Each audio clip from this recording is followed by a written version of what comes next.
Assalamualaikum warahmatullahi wabarakatuh. Materi kita berikutnya adalah tentang seleksi dan loop.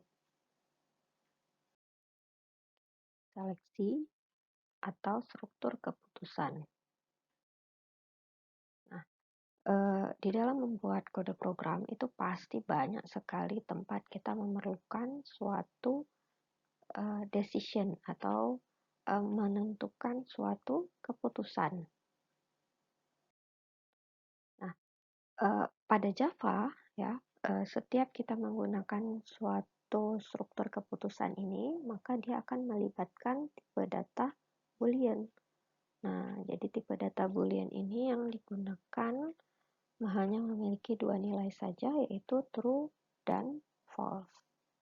Nah, jadi setiap operator yang kita gunakan saat membuat keputusan seperti operator relasional, operator logika, itu pastilah akan mengembalikan nilai boolean atau kita sebut dia sebagai boolean expression.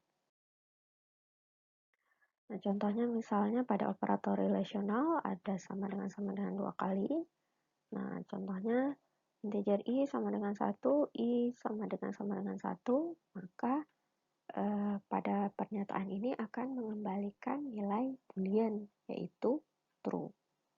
Atau misalnya tidak sama dengan, ya, integer i sama dengan 2, apakah i tidak sama dengan 1, maka di sini juga akan mengembalikan nilai boolean yaitu true dan seterusnya. Ya, jadi setiap pernyataan pada operator relasional itu akan mengembalikan nilai boolean. Demikian juga pada operator logika.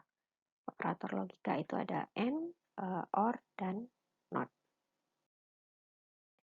Nah, struktur keputusan ini pada Java yaitu dengan menggunakan if, ya.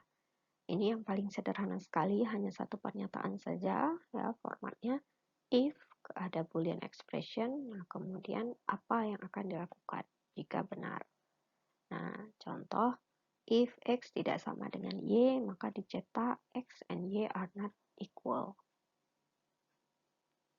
Atau pada contoh yang kedua, kita menggunakan tambahan operasi logical, yaitu if x lebih dari 0 dan y lebih dari 0. Nah, jika hal tersebut benar, maka dia akan mencetak x and y are positive. Jadi perhatikan sewaktu kita membuat decision making dengan menggunakan if, sebaiknya kita melakukan proses indenting. Indenting itu istilahnya masuk sedikit ke dalam, ya. Memang bukan kewajiban, ya, karena Java compiler tetap bisa membaca code kita walaupun tanpa indenting. Tapi dengan adanya proses indenting, kode program kita dapat lebih mudah untuk dipahami oleh orang lain. Nah, alur daripada pernyataan if itu seperti ini.